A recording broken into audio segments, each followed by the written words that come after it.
Hey everyone, and welcome to this part one of our two-part series previewing the annual Rhode Island Author Expo. This is a great event that I go to every year and I always have a blast. It's happening on December 2nd, 10 a.m. to 4 p.m. at the Crowne Plaza Ballroom in Warwick, Rhode Island. As part of our coverage, I'm once again previewing this event by speaking with a handful of the 100-plus writers you can meet there. Opening this is Brielle Lilygarten, talking about her two children's books, Fishy Fishy and Fishy Fishy Goes to School.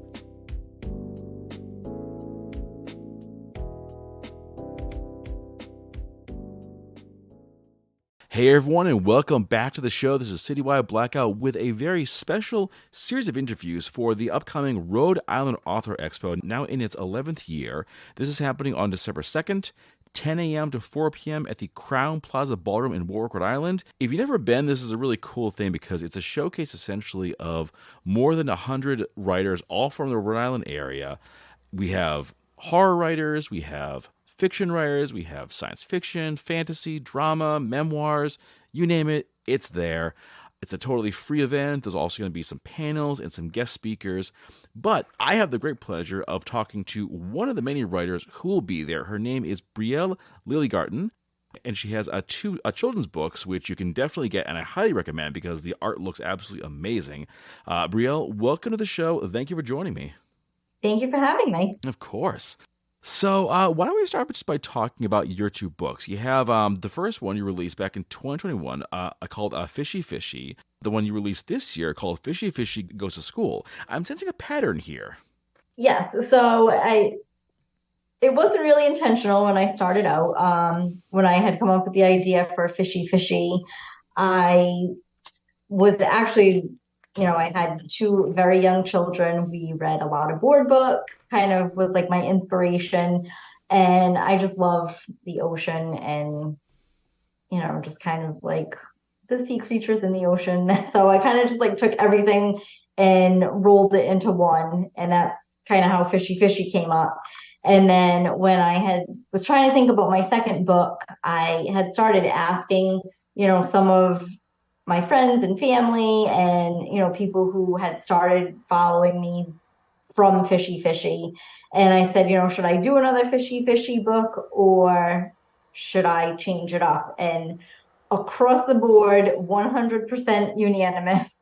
Everybody was like, no, you have to do another Fishy Fishy. You have to do another Fishy Fishy. So I decided, I said, when the board book came out, my readers were very young. And then I figured, fast forward a couple of years, some of the readers were getting ready to go to school. So I figured I would have Fishy Fishy kind of grow with my readers and my fan base. Okay. So does this mean we're going to be seeing a whole series of Fishy Fishy books? Do you have more in store? I think so. I'm working on my third book, which is not Fishy Fishy related. I'm tying that into what I do as a day job. I'm also a realtor, so I'm kind of going that avenue and tying that in somehow. But there definitely will be more Fishy Fishy books to come. I have a couple of ideas. Even my kids are into it now, and they keep giving me ideas. So there will be more to come. Okay, but all right. More on that later, but I want to ask how you were tying in your career as a realtor with children's literature. So I can't go into too much detail just yet, but I did come up with an idea. And actually, I was talking with my broker, and we were kind of like just chatting in the office one day, and we had kind of come up with this idea. And he was like, "Oh, you should do this. This would be a really good idea." So I thought about it.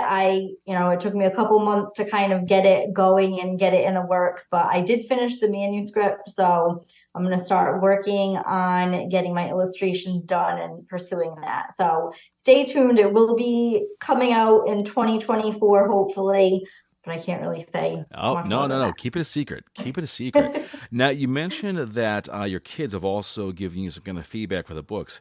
Anything that has been incorporated into the stories or that might be used down the road? Like as far as different ideas for? Sure. Yeah. Yes. So my kids are now 6 and 4, and my 6-year-old, she's always like, "Oh, mommy, you should do Fishy Fishy, like go shopping, or Fishy Fishy goes on an adventure." So she's kind of got like all of these ideas rolling around that she wants me to turn into a story. So Readers are always offering feedback. They're always like offering these ideas, and sometimes they actually come in handy. yes. So I'm curious as to what happened to sort of make you sort of pivot a little bit to doing like writing. So I was actually an English teacher for 15 years. I taught middle school English, and I just have kind of always had a passion for reading and writing. Even like as a young child, I always wrote my own like little chapter books, if you want to call them that, or I was always writing a story. I was always reading a new book. So that's kind of been like ingrained in me since a young child. And then being a teacher, obviously, I just tried to spread that love of reading, the passion for reading, and working with middle school students, that wasn't always, the easiest to get them excited and get them convinced that, a good book was a good idea and a good time. So it kind of just like all rolled into one that way. Like ever since I was little, I have loved writing, the teaching, it kind of just all like came together. I'm curious though, why this particular kind of book? I mean, you could go anywhere.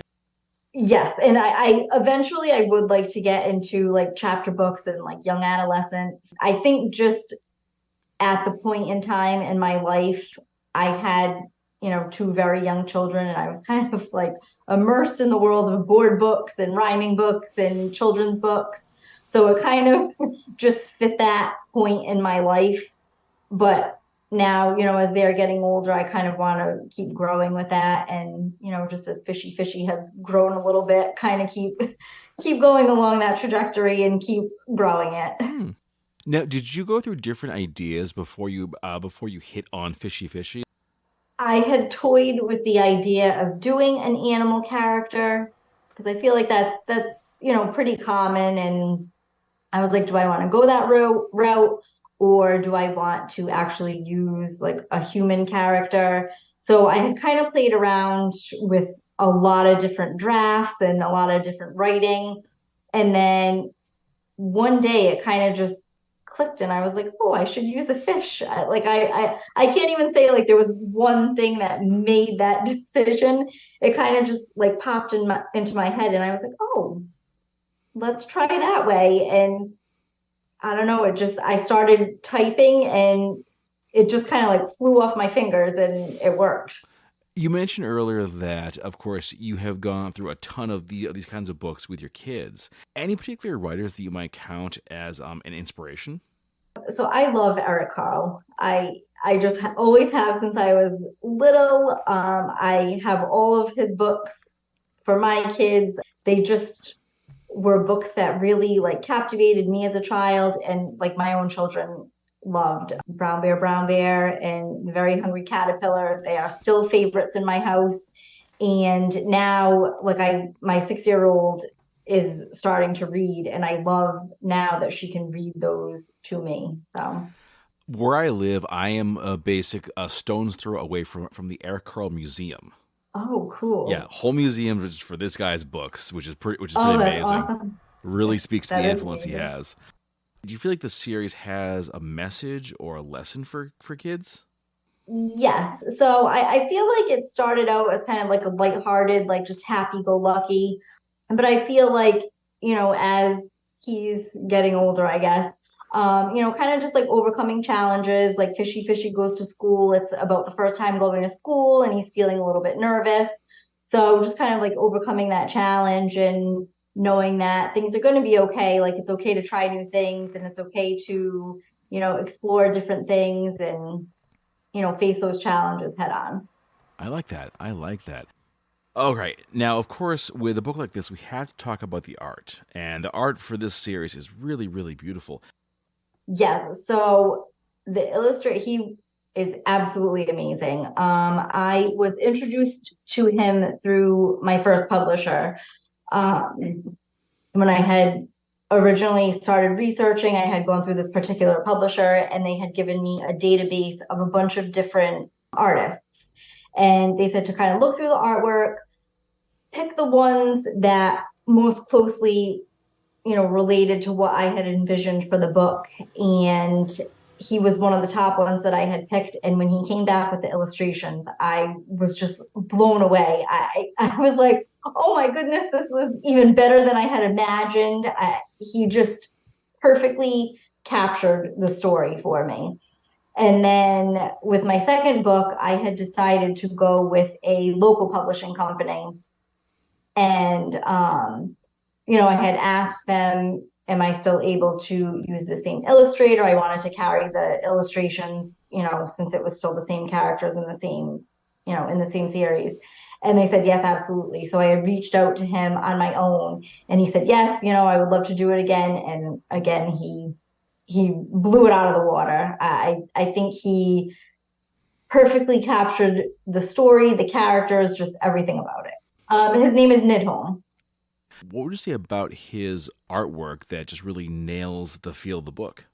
I think just the bright colors that he uses, like it's a very vibrant, very colorful book. And I know at least, my kids and, the other children that I've spoken to that have read the book, they kind of just like draws them in. They're like almost like entranced by the colors and by the illustrations. And like really just the way he made the fish look. Like I feel like Fishy Fishy is just like this cute, fun-loving fish who here to have a good time and like go on his adventures throughout the ocean. And I think he just really like captured that. Mm-hmm. Let us now talk about the upcoming Author Expo. Will this be your first year there? It will, yeah. Oh, first timer. I like this. I like Yeah. this. What's your expectation about this event? um, I'm not really sure. I mean, I've heard so many great things about it. I had planned on going last year, but my cousin had ended up getting married on the same day, so that kind of trumped it. Yeah, I can see that. So I feel like I have all this like anticipation like built up around it. So I don't know. I'm expecting a very busy day from what I hear. It attracts a very large crowd. So I am excited. I've bumped into a lot of authors doing other events, so I'm excited to see some of those same authors at this event and kind of just like support each other and have a great day. Okay, so you are new to the expo, but you're experienced at doing events. So I'm curious as to what your elevator pitch is when people come up to you for the first time.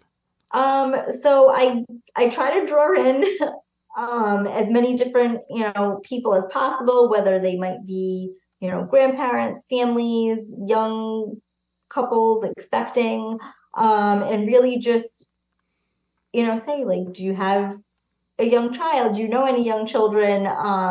The board book is perfect for young children from like birth to age 2. So if you know anybody that fits that category, it's a fun, lighthearted rhyming book. And then now that I have the second one, I go on to add that Fishy Fishy has grown up a little bit. He's getting ready to go to school. So if you have any little ones that are getting ready to go to preschool or kindergarten, this is perfect for them to kind of help them overcome their anxiety and maybe nervousness they might have about going to school for the first time. Ah, okay, okay. What are you hoping you get from being at the expo? Meeting a lot of new fans and a lot of new readers. So I love when people kind of just come up to my table and chat. I will talk about books with basically anybody. So I just love when I have people who come up and kind of just start chatting. They ask me about the book, they ask me about the illustrations, and just being able, again, to share that love of reading, that passion for reading, and kind of just the importance of reading. Like a lot of times I'll have people come up to me and say, oh, I do have a baby, but they're only 4 months old. So then I always, I always jump in and say, well, it's never too early to start reading. I said, like I've read to my children since literally the day they were born. Um, and they obviously don't understand at that point, but it's just getting them used to it, getting them to see the pictures. And, so I kind of just approach it that way and try to just really share the importance of reading with everybody. I like your very savvy salesmanship here. This is very impressive. So, working as a middle school teacher and then later on as a realtor, do these careers really help you when it comes to either like marketing the book or talking to folks? I think so. I think, I mean, my love of reading really is genuine. So I hope that people can see that true passion in me and like that I really am being authentic about it. So I hope that like shines through in my writing and in, I guess, my sales pitch. As a realtor, I've learned kind of how to market different products and houses and stuff from that end. So I feel like that's helped a little bit, with my sales and my books. How has that gone for you? Because I know that when it comes to whether you're doing books, music, or movies, marketing can be the hardest thing. It can be. And it's like super important to reach the right audience because if you're not reaching the right audience, nothing's really going to happen. I found that a lot with going to different events. And when I first started writing, I just basically jumped at any event that was out there. I was like, oh yeah, I'm going to sign up for this. I'm going to sign up for that, sign up for this. And I was finding myself like going to all these different events, and some I was doing super well at. I was selling like 20, 30 books.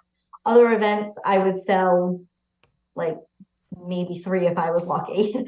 And, I had to kind of like step back and say to myself, I need to make sure I'm hitting my target audience. So, like a children's event is the perfect kind of event for me to go to. Is a craft fair really where I should be? Maybe not so much. So I've started to be a lot more selective in where I'm going to make sure that like I'm getting the most out of it and that I'm not taking up a vendor table from somebody else that maybe really should be there. So I've kind of like learned how to navigate through that part of like the marketing and getting myself out there. That is very key too, because, like you said, when you're starting out, you might be able to think, okay, I'll just go to everything. I'll just go to every single event that I can think of. And next thing you know, you're at something where you think, well, I'm selling nothing here. No one's really looking at me, and this is silly. So I think it's very key to really do the research and ask yourself, okay, where am I best situated? Right, right.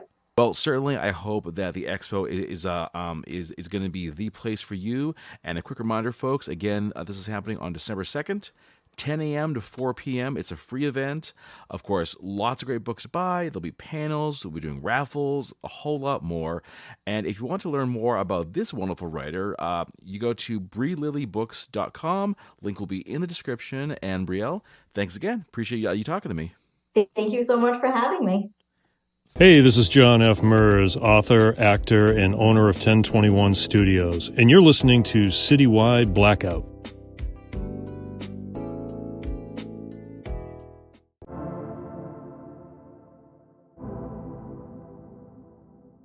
Coming up, it's Paul Mainville for his book, 15 Miles, One Man's Journey to Find Family and Self. It's based on Paul's journey to meet his birth family years after learning that he was adopted. Paul talks about the process of writing his debut book and what he experienced reliving this part of his life.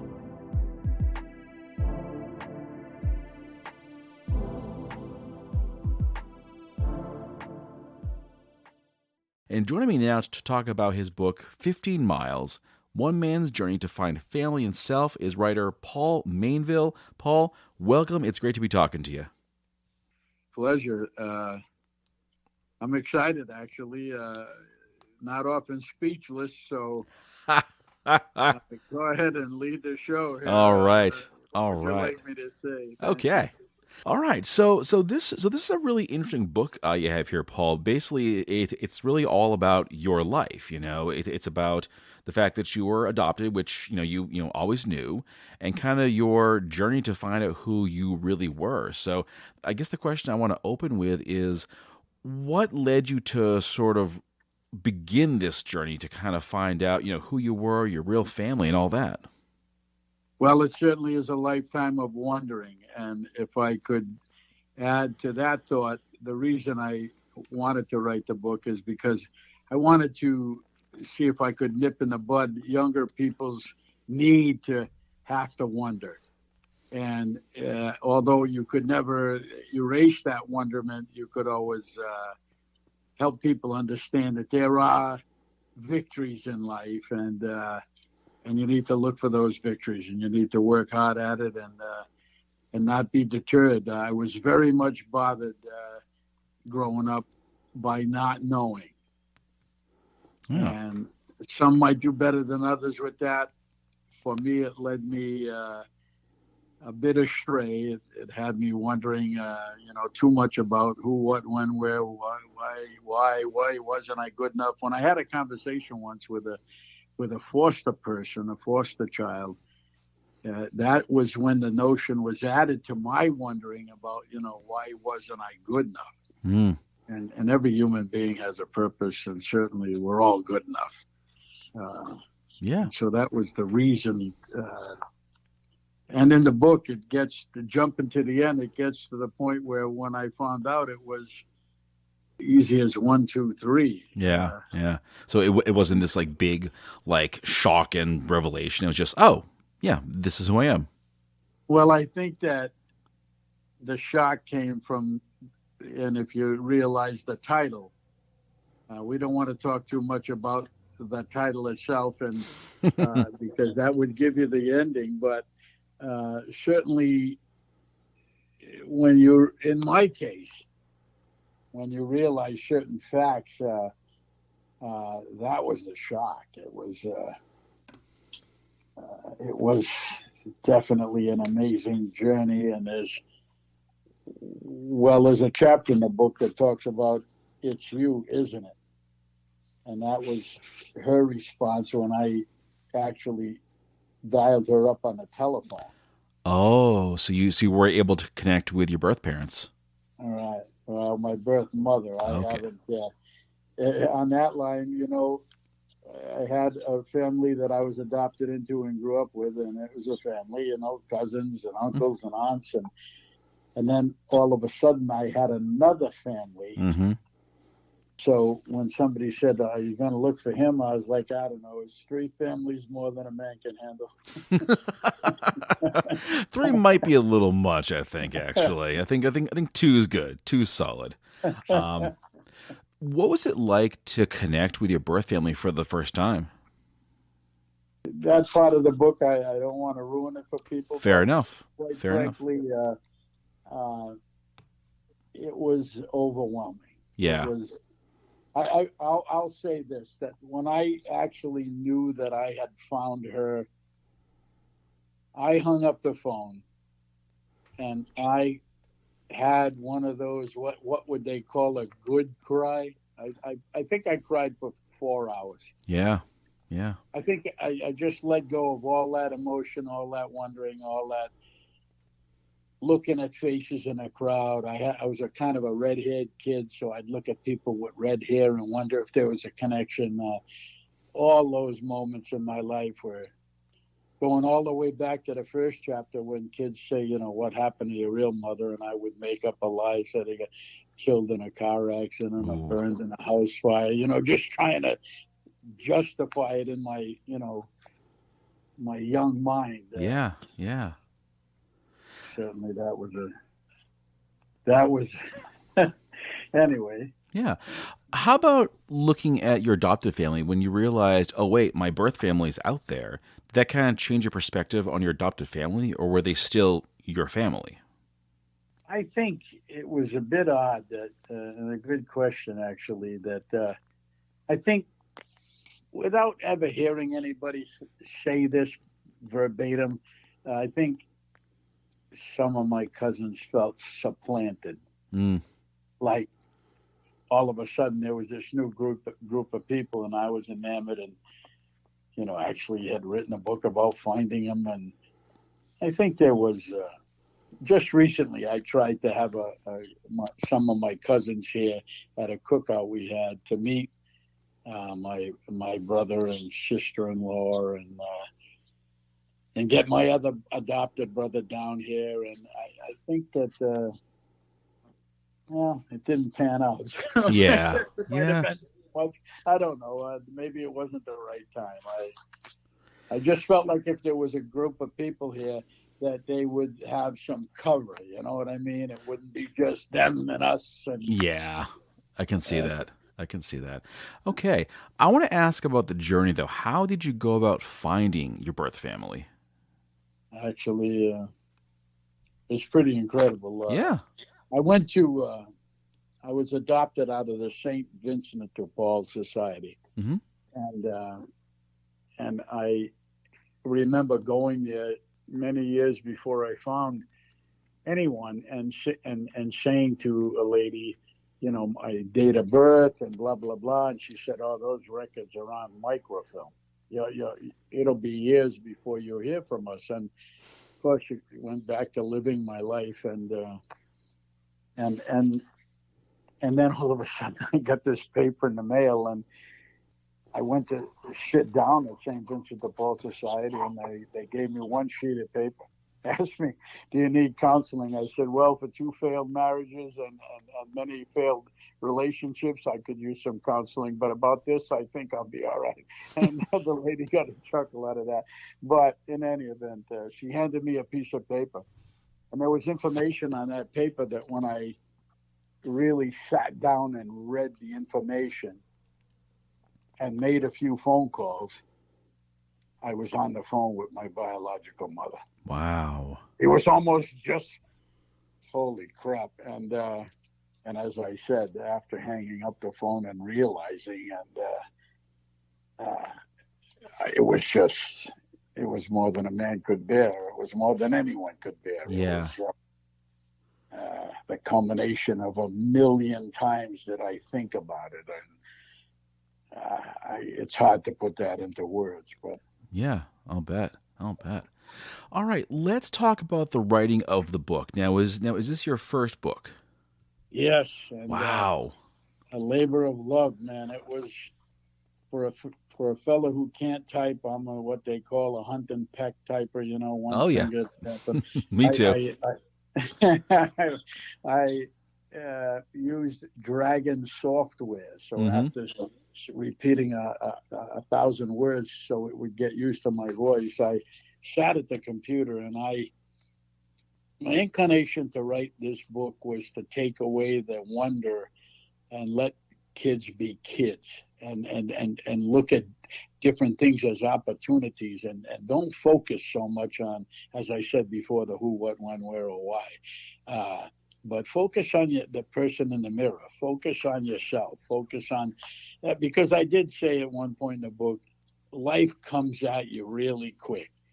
And before you know it, you're on a journey, and you might not have chosen that journey. Mm-hmm. It was chosen for you because you weren't well enough prepared.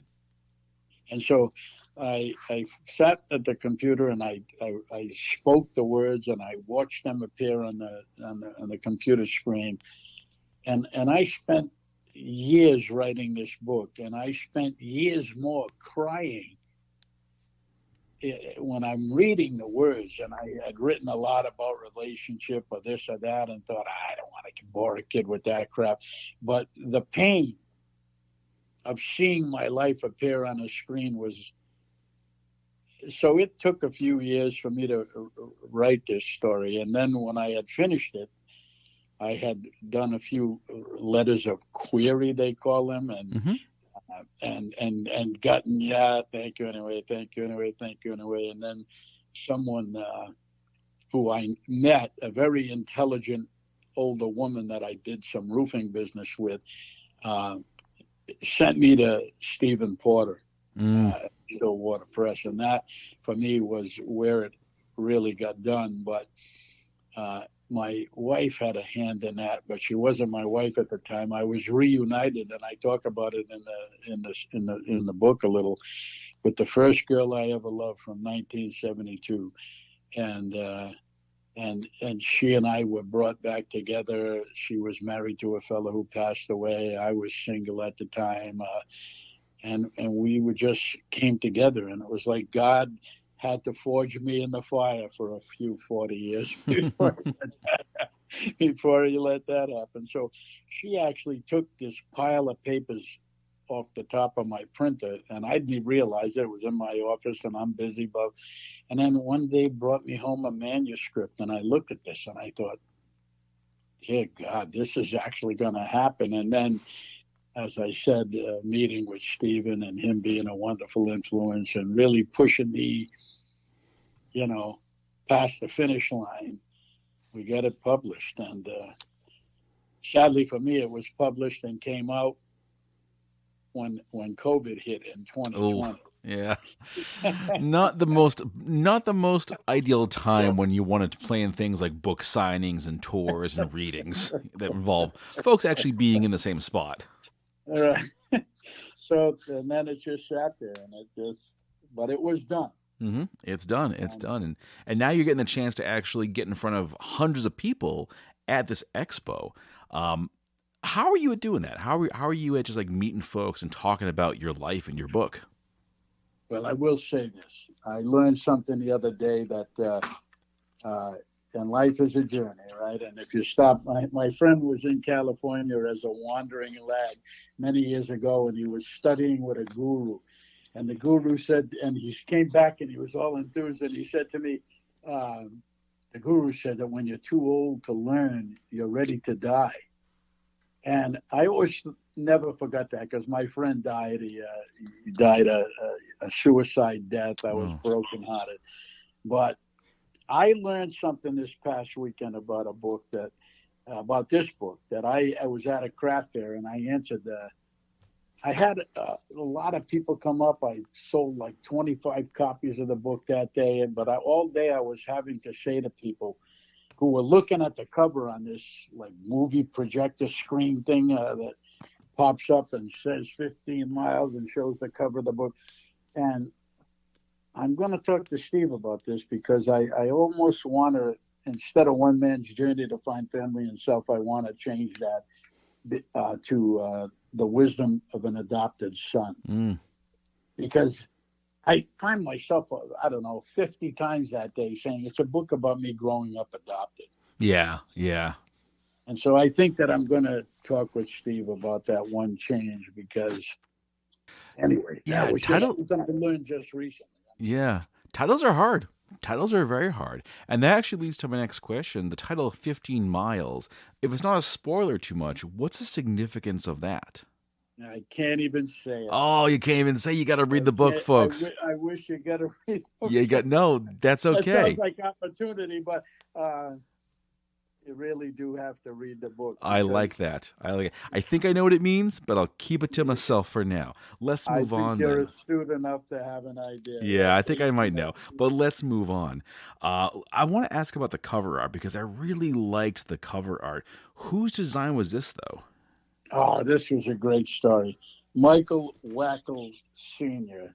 is a fellow who developed Parkinson's. And he was a right-handed fella.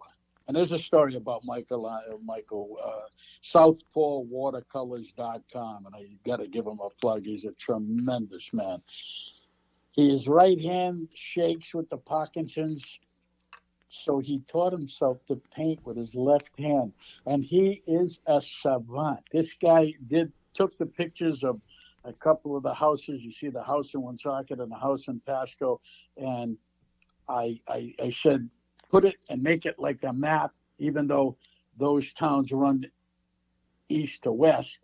You got to do it north to south on the book, but just paint in some things that people would recognize.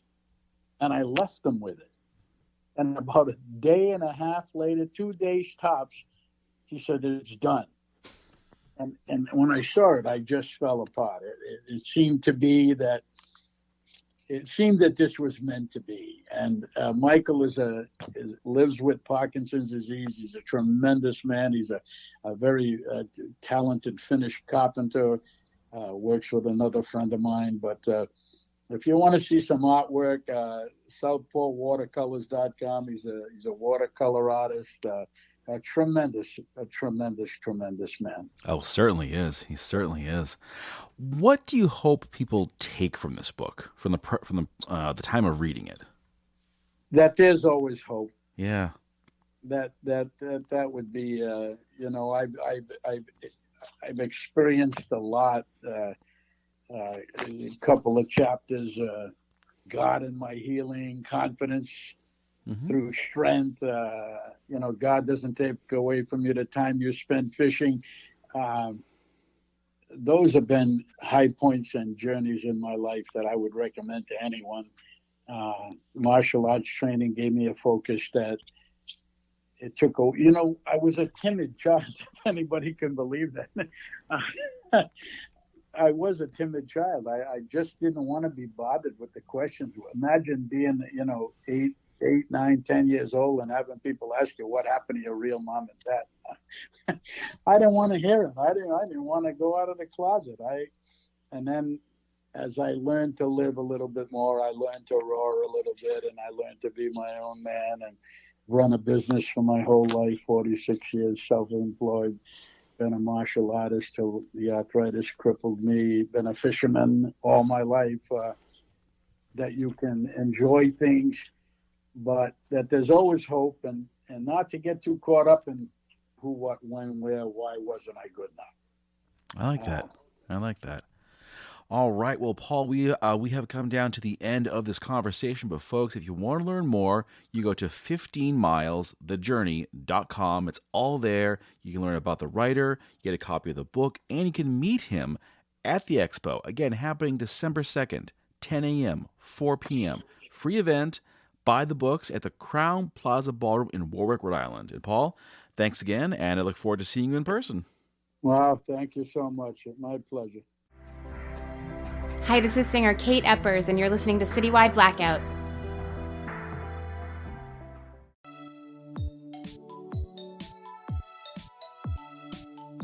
Okay, everyone, that brings this episode to a close.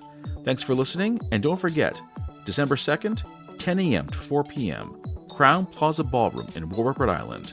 It's the annual Rhode Island Author Expo, and I hope to see you there.